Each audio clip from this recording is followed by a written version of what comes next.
Hello everyone, nubkeks here. Welcome back to Nub Raids. In today's video, we're on the test server. I wanted to see, is this guy the new Hydra god? How good is he? Ashnar, Dragon Soul. We're looking at Form 2 right now. Just to keep it simple for the sake of the mythical, just looking at running him solely in Form 2 for Hydra. Why? Well, simple. I mean, let's look at his kit. It's simple enough. So number one, his passive ignores 15% defense if the enemy's under HP burn. Okay, cool. His A3, he is fully booked, by the way. 3-turn cooldown, AoE attack, self-buff, increased defense and crit damage, provoke for 1 turn on targets under burn. If the target is a boss under burn, provoke for 2 turns, and he cannot weak hit when hitting enemies under burn. Okay. What other bosses are there that provoke? You could provoke Magma Dragon. He'd be quite good for that. I mean, the burn heals Magma Dragon, or does it turn into a continuous heal? I can't remember. But he could maybe work. This really screams Hydra, right? Okay, cool. A defensive damage dealer, and he is built for damage. Defensive damage dealer with a 2-turn provoke for Hydra. Okay. Okay. His A2, Magma Geyser. 3-turn cooldown. Attacks one enemy. If the initial target's under burn, then attacks all enemies. And it ignores 20% more defense. Okay, stack that up. Loads of ignore defense. His A1 double hit. Each hit books to a 50% chance to repeat if the target's under burn. So he's plain and simple. He is a damage dealer that wants the enemy to be under burn. He's going to be doing lots of damage, and he does bring a 2-turn provoke as well. Pretty sick potential for kit. I mean, it's actually a relatively simple kit, but potentially extremely powerful. Potentially extremely powerful. So I thought for today's video, we did some testing over here before, and we are going to include this. So I just did this video a couple of days ago where we were looking at like a Hex team. So with Wixwell, Aestrid, Ugo, and Rector Drath, and then with a Hex damage dealer, and then Whisper. So I said, let's actually adapt that team for this testing here today. And I think this could be maybe an interesting baseline going forwards, doing 100 boss turns on Brutal Hydra with, you know, an accessible. It is a free-to-play. Some people get upset when you say free-to-play, but the reality is that these are 2 fusions and 2 epics. It's quite free-to-play, really, for a good Hydra team. The gear's not free-to-play, but yeah, that's beside the point. But let's take that and let's adapt it for Hydra. So what did we do? Well, actually, let's jump in and let me show you some footage. So we'll jump into halfway through a run. This is not with Ashnar, but with another champion with which to compare him. I thought, who else would be the perfect champion to compare Ashnar against? Who else but Rathalos Blademaster? Here we have a champion, again, well, actually, Ashnar is not free to play, he's a mythical. But Rathalos Blademaster, very, very free to play champion. He was a free login champion. What does he do? He does a lot of damage if enemies are burned. Plain and simple. So they're doing like the exact same thing. They even happen to be the same affinity, which is quite nice. I will also say that we'll talk about this a bit in the results. I do think that these Force champions are quite favored by the Hydra rotation that we have on the test server. So do watch out for that. It is a slight advantage over some of the magics that we're going to be looking at, like Michinaki and Scarred and that sort of stuff. But yeah, the idea of this team, it's the same core, Wixwell, Aestrid, Ugo, and Rector Drath. But instead of bringing in a Hex damage and Whisper, we're going to bring in Skrank, Epic, HP burn, 3-turn cooldown, AoE, does decent damage as well. I think he should be pretty comparable to Whisper here, but providing the burn. And then we've got our damage dealer that scales off burn. In this case, it's Rathalos Blademaster. So if we let it run just a little bit here, we can see, oh, this should actually be some fairly decent Rathalos down. Okay, it's the Spirit Affinity. And it just came back, actually. The Spirit Affinity head. We can see he's sitting for about 200k. Rathalos Blademaster is quite a funny one to watch in Hydra because like you can do these hits and they're not too crazy impressive, but then when everything lines up, so his passive, he does way more damage every few hits. Like right there, he just did like 800k, 700k to these heads. When he gets that passive proc and you've got all the buffs and debuffs lined up, he does huge burst. And in fact, I was seeing him hit decapitated heads with everything lined up right for 3 to 4 million damage. It's actually nuts. By the way, interesting thing, I ran him twice, and let me actually show you the gear. We'll leave that running, and he goes in. So again, no debuffs or anything, and he's doing 700k. He does hit a lot harder than that. we kind of chose a bad part of the video to see. Actually, let me pause it. Let me find you a good part of the video. Okay, I think I've got it here. This is fairly early on. I actually did 2 runs with him, and it was interesting. I did 2 runs. I did 1 run where we turned off his A3. We only did his A2, and bam, there he goes, like 2.5 million, 1.8, beautiful. And that's not even him at max potential. It's just crazy. I did 2 runs like that, and he actually did basically the exact same damage on both. 1 run turning off his A3, 1 run leaving it on. It basically did the same thing. I would say with his A3, the big thing to watch out for, extra buffs can make him a target for the Head of Mischief, which can be really bad. Turn it off in that case. And this is specifically with Merciless gear. So I basically had them, like I have for all this testing, had them in basically the same gear. We just had to switch the chest and gloves. For Rathalos now, he is 4-star. So I did take off his ring and his necklace to make his stats comparable. But that's what we did. So those were his stats. And how did Rathalos Blademaster do? I'm sure you're curious to hear. Well, here, let me show you. Where is it? Here it is. Zoom. Very impressive damage, guys, from this run. 132 million damage. That's 100 turns. Like I said, I did this twice. Once with his A3 turned off, once with it on. And literally both runs did 132 million. I think the other one did like 0.47 or something. Like they're almost identical. It was actually shocking. So it's not enough testing to make a definitive argument, but it seems like pretty similar outcome. But as we can see, like if we compare him to who's he closest to, he's actually like doing a little bit better than the Michinaki team right there.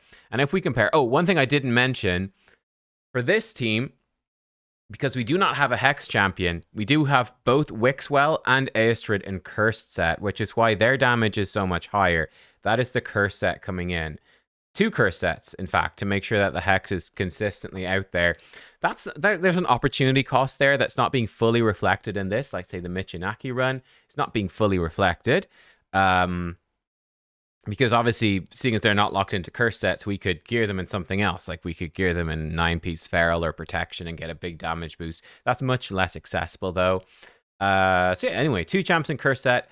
Very impressive. You see Skrank, I think, is very comparable to Whisper, 31 million there to 29. And in some of the other runs, Whisper's doing about 29, 32. So very similar damage-wise. Yeah, Rathalos was just, he was slamming it. Again, Wixwell, Aestrid are higher because of the curse set. Rathalos, he's slamming it. He's doing lots of damage. And then because we've got Hex coming from curse set, the overall team damage is really high. So yeah, Rathalos, he's putting up a really good show. The team damage overall is high. I would say overall, I think he's worse than Michinaki. He himself is, you know, because Michinaki is bringing that Hex, it does give you more flexibility with the sets. But I mean, that being said, as you can see in this composition, if you do have a couple of curse sets, I mean, let's say you've got even 1 curse set. It's probably pretty similar, right? This team with 1 curse set should probably be on, let's say on Wixwell, probably be very similar to the Michinaki version. And Michinaki's bringing you lots of utility. That's his big thing in this case. His big thing is decreased defense, decreased attack. But yeah, very impressive stuff. Volcanen still sort of beat it out on the overall team damage. We can see Scarred, actually, the fusion. Scarred's here. So with the fusion team with Scarred is 116 million damage. So this Rathalos Blademaster team with Skrank and the double curse set, 132. Another thing to mention, again, I did mention it briefly, is that there were a lot of Force Affinity, I think 3 Force Affinity heads and then maybe 2 Magic in this rotation. So it actually very much favors the Force damage from Rathalos. And it's actually quite punishing to both Scarred and Michinaki. More so Michinaki gets punished, actually, because his Hex is not a placement. So he can weak hit 3 of the heads and fail to place Hex, which does nerf his damage. So that also, again, is sort of a mark up for Rathalos Blademaster, but still a heck of an impressive performance. Let's see then. We've got big shoes to fill. Big shoes to fill, and we're going in with a mythical. So if we switch him to form 2, actually I guess it doesn't matter, you got to flip him over again. So similar stats, his defense a bit lower, the defense gear's not quite as good, he's a bit faster. Funny enough, because he doesn't have any faction bonuses, his accuracy is actually a bit too low to place the provoke reliably, so not really seeing that, whereas the other champs were fine, which is funny. Kind of a disadvantage of being a mythical. The blessings being so strong make up for faction guardians, but in fact, probably exceed the value of faction guardians generally, I'd say. But we don't have any blessing on him. But let's see how he did. Okay, this looks like a good spot to jump into the run. We've got lots of burned heads, and there he is, Ashnar, the man himself. And let's see what sort of stuff he can do. Let's see what he can do. Yeah, we're going into it again. It's the same sort of setup. He might even land the provoke here. I did see him land the provoke. I think I was watching around this point. Let's see, does he? No, he didn't land it, but there we go. We can see the damage. That's his A3. That is the provoke move. It don't have enough accuracy, like I said, to land it here reliably. He did it sometimes. But we could see he's doing fairly unimpressive damage, I actually thought. Like 100 million, roughly, on that A3. Not great. Here goes in with the A2. And some decent hits right there. In fact, like we could rewind that slightly. Let's see if we see it here. His A2 coming in, the Magma Geyser. I think he hits the head on the far left. Yeah, he did for like 100 and something, and then he's doing the splash. This is something I found. I'm going to tell you up front, guys, I was very underwhelmed by his damage. He's not terrible, but it's... Yeah, you'll see. I found that his Magma Geyser, right, it's got this hole. He hits, and then he hits again, repeats the attack on everyone, ignoring defense. You think, wow, that repeated attack is surely going to do a ton of damage. Actually, it does like 1/3 of the damage that his main hit does. Here he comes in, Cataclysm Smash. Actually decent there, like 300k, almost 500k against these heads, and they don't have decreased defense. So like I said, the damage is not bad. It's just not as much as I was hoping for. And oh, he did actually land, as you saw, a 2-turn provoke right there. Magma Geyser, there you can see it, 1 million for the hit against the head, over 1 million hitting that head. And then it was splashing for like about 400 and something million against this head. Oh, it is damage. It's really not bad. And he's got short cooldowns. So there is that as well. He goes in with the A1. He's hitting for 300 to 350-ish per hit. So right there, he did 3 hits. It was over 1 million. With 4 hits, again, it's not quite 1.5 million, but it's certainly up there. It's solid damage. It's solid hits. Cataclysm Smash, yeah, like 500. That was like 200 or 300. No decreased defense there. But yeah, that was sort of how he went. And yeah, so how did he do, though? That is the question. How did he do overall? Ashnar, let's bring him up here. So this was the Ashnar team. I ran this through twice as well. The first time he did about 9 million less. He's about 110 million or so. But almost 120 million for the Ashnar team. In fact, let me bring up Rathalos so we can compare them directly. And this, to me, is a big problem. This is a pretty big problem. Again, remember, we took the gear off of Rathalos had no ring and no neck to make up for the fact that he has a 4-star blessing, and I can't remove those stats. Like for like, you can see the rest of the team damage is pretty similar. Very similar, really. But Ashnar, he is just simply straightforward enough. He's just doing less damage than Rathalos Blademaster. Substantially less damage. For what was a free login champion. A very good free login champion. Brilliant one. Really strong. But he is doing less. He brings the benefit, for sure, that he's tankier. That's nice. Easier to keep him alive. He does have a 2-turn provoke as well. That's nice utility. But honestly, this to me is just... It's not enough for it. Again, is this mythical?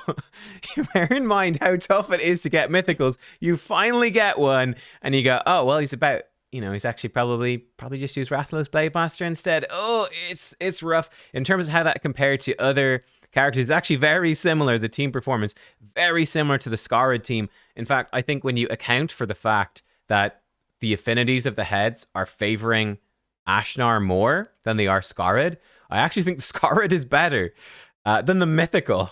The fusion that a lot of people say sucks, which is actually inaccurate. The fusion's pretty solid. Again, don't get me wrong. These damage numbers, it's solid. It's good. This is good damage.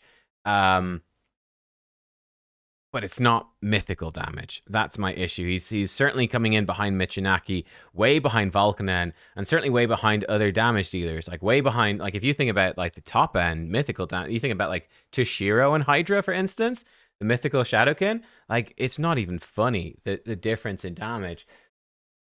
So yeah, guys, that was my testing for Form 2 of Ashnar Dragonsoul. To me, the fact that he's got a 2-turn provoke against bosses that are under burn, I mean, it could not be more clear to me that this is a champion who's supposed to be used in Hydra. But this second form, to me, just feels drastically undertuned. Drastically undertuned. This does not feel like a mythical. This feels like a good legendary. It's not a top tier regular legendary, right? He's not a top tier champion at all. He's a good, right? It's something similar to like Scarred. Not quite as good as Rathalos Blademaster and like the perfect teams. I think that's the most direct comparison as well, because we got the curse set throwing it off. But him compared to Rathalos Blademaster, better off just using Rathalos, honestly. You are. And that's rough. That's rough. So yeah, I genuinely think this guy, his second form absolutely needs a big buff. You got to put a lot of work. Same with Rathalos. They're not easy champions to use either. Like, you need to have consistent burns out there. It's quite awkward. And this is the thing, like, getting burns out consistently to do this, like, where else is he gonna be good? That's the thing. Where else is a damage dealer who relies on the enemy being burned really going to be good, if not Hydra? So that's pretty yikes. Like I said, I haven't tested his form 1 yet. Maybe his first form is significantly better. I mean, that's certainly the case with a lot of mythicals. They've got, like, a bad... Like, I mean, I use Frolny. Frolny's obviously one of the weaker ones as well. But like his first form, pretty good. His second form, kind of bad. Maybe Ashnar's the same. Maybe his first form is good. We might do another test. But for now, I was hyped going into this thinking, man, number one, he looks freaking cool. He looks like Deathwing from WoW, but on fire. Well, more on fire. Deathwing's quite fiery, to be fair. But yeah, cool. This could be an insane new Hydra champion. Nope. No, he's not even going to make a dent. I don't even know who makes it out of the vault. It's rough. There you go, guys. That's my thoughts about Ashnar. Let me know what you think about this. But yeah, it's just use Scarlet, I guess. Thanks for watching. I'll see you next time. Goodbye.